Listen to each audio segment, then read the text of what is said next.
নমস্কার বন্ধুরা, আজ আপনাদের আমি করে দেখাবো উচ্ছে ডাল। হ্যাঁ, ঠিকই শুনেছেন, উচ্ছে ডাল। গরমের সময় এই রেসিপিটা একবার হলেও ট্রাই করবেন, খেতে কিন্তু দুর্দান্ত লাগে। যারা উচ্ছে খেতে পছন্দ করে না তাদের এই ডাল একবার করে দিলে তারাও কিন্তু উচ্ছে খেতে খুবই পছন্দ করতে শুরু করবে। তো এই রেসিপিটা কেমনভাবে বানাতে হয় চলুন দেখে নেওয়া যাক। এখানে আমি 150 গ্রাম মসুর ডাল আর উচ্ছেকে ঠিক এমন গোল গোল করে কেটে নিয়েছি। আমি আমার সব কিছু পরিমাণ মতো নিয়ে নিয়েছি, আপনারা আপনাদের পরিমাণ মতো নিয়ে নেবেন। এবার ডালটাকে ধুয়ে নেব। এখানে আমি একটা বাটি নিয়ে নিয়েছি, মুসুর ডাল আছে, এটাকে নিয়ে নিলাম বাটির মধ্যে। আপনারা আপনাদের পরিমাণ মতো নিয়ে নেবেন। এবার ডালটাকে খুব ভালোভাবে ধুয়ে নেব 2-3 বার। খুব ভালোভাবে ডলে ডলে ধুতে হবে, ডালে অনেক নোংরা থাকে সেগুলো বেরিয়ে যাবে ডলে ডলে ধুলে।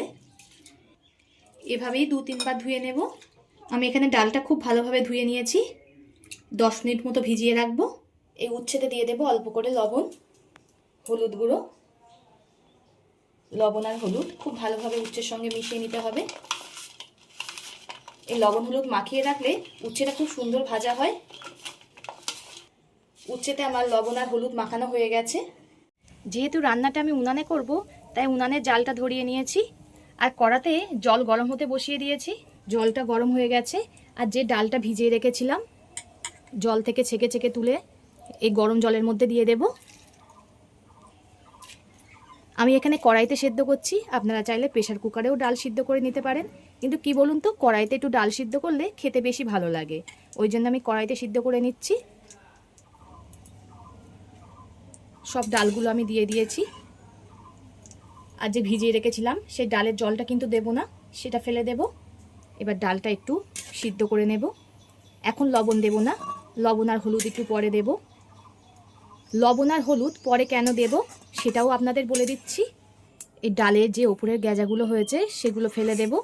আমি যদি প্রথমেই লবণ আর হলুদ দিতাম, এই গ্যাঁজার সঙ্গে জলের সঙ্গে বেরিয়ে যেত লবণ আর হলুদ, তাহলে ডালের কালারটাও ভালো আসতো না। আপনারাও চেষ্টা করবেন ডাল যখন সিদ্ধ করবেন এই ওপরের গ্যাঁজাটাকে ফেলে দেওয়ার। ডালের সব গ্যাঁজাগুলো আমি ফেলে দিয়েছি।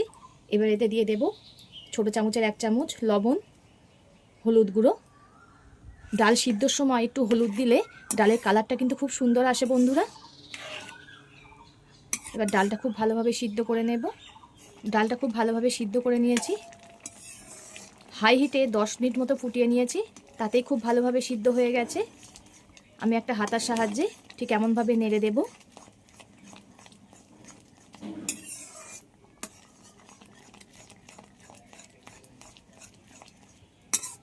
আমি হাতার সাহায্যে ডালটাকে খুব ভালোভাবে ঘুঁটে নিয়েছি।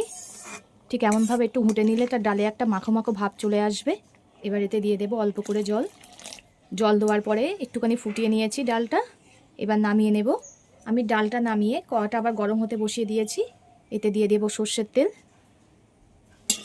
তেলটা খুব ভালোভাবে গরম হয়ে গেছে। এবার এতে নুন হলুদ মাখিয়ে রাখা উচ্ছেগুলো দিয়ে দেব ভাজার জন্য। উচ্ছেগুলো খুব ভালোভাবে ভেজে নেব।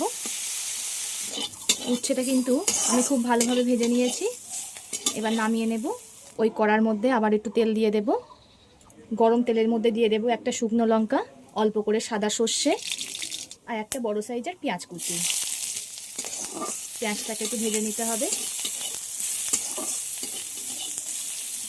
খুব একটা বেশি ভাজবো না, হালকা ব্রাউন করে ভেজে নেব। পেঁয়াজটা একটু হালকা ব্রাউন করে ভেজে নিয়েছি। এই পেঁয়াজের মধ্যে ভেজে রাখা উচ্ছেটা দিয়ে দেব। উচ্ছেটা দিয়ে 1 মিনিট মতো ভেজে নেব। 1 মিনিট মতো আমি ভেজে নিয়েছি। এবার সিদ্ধ করে রাখা ডালটা দিয়ে দেব। আমি আমার পরিমাণ মতো জল দিয়ে দিয়েছি, আপনারা আপনাদের পরিমাণ মতো জল দিয়ে দেবেন। বন্ধুরা, ডাল তো আমরা কম বেশি সকলেই ভালোবাসি, তাই গরমের সময় প্রথম পাতে যদি এমন একটা তিতো ডাল থাকে খুবই ভালো লাগবে। একবার হলেও ট্রাই করে কমেন্ট করে জানাবেন কেমন হয়েছে। একটা কথা বলতে তো ভুলেই গেছিলাম, আমার চ্যানেলে নতুন হয়ে থাকলে চ্যানেলটিকে সাবস্ক্রাইব করে আমার পাশে থাকবেন। এবার এতে দিয়ে দেব অল্প করে লবণ। লবণটা কিন্তু একটু বুঝে দিতে হবে, যেহেতু ডাল সিদ্ধর সময় আমি একটু লবণ দিয়েছিলাম। দিয়ে দেব হলুদ গুঁড়ো। এবার ডালটাকে ফুটতে দেব।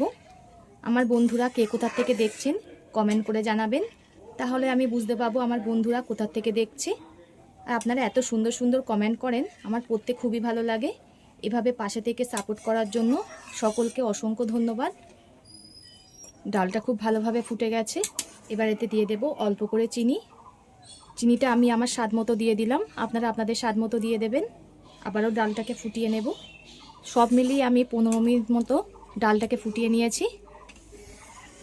এমন একটা ডাল যদি প্রথম পাতে থাকে আর কিছুই লাগবে না, এত দারুণ হয় এটা খেতে। অনেক বাচ্চারা আছে তিতো খেতে পছন্দ করে না, এই পদ্ধতিতে রান্না করে দেখবেন, তারা খুবই ভালোবাসবে খেতে। ডাল যত ফোটাবেন খেতে বেশি ভালো হবে, তাই খুব ভালোভাবে ফুটিয়ে নিচ্ছি। আমার হয়ে গেছে, নামিয়ে নেব। এতক্ষণ ধৈর্য ধরে ভিডিওটা দেখার জন্য অসংখ্য ধন্যবাদ। সবাই সুস্থ থাকবেন, ভালো থাকবেন। পরবর্তী একটা নতুন রেসিপি নিয়ে আপনাদের সামনে আবার হাজির হচ্ছি।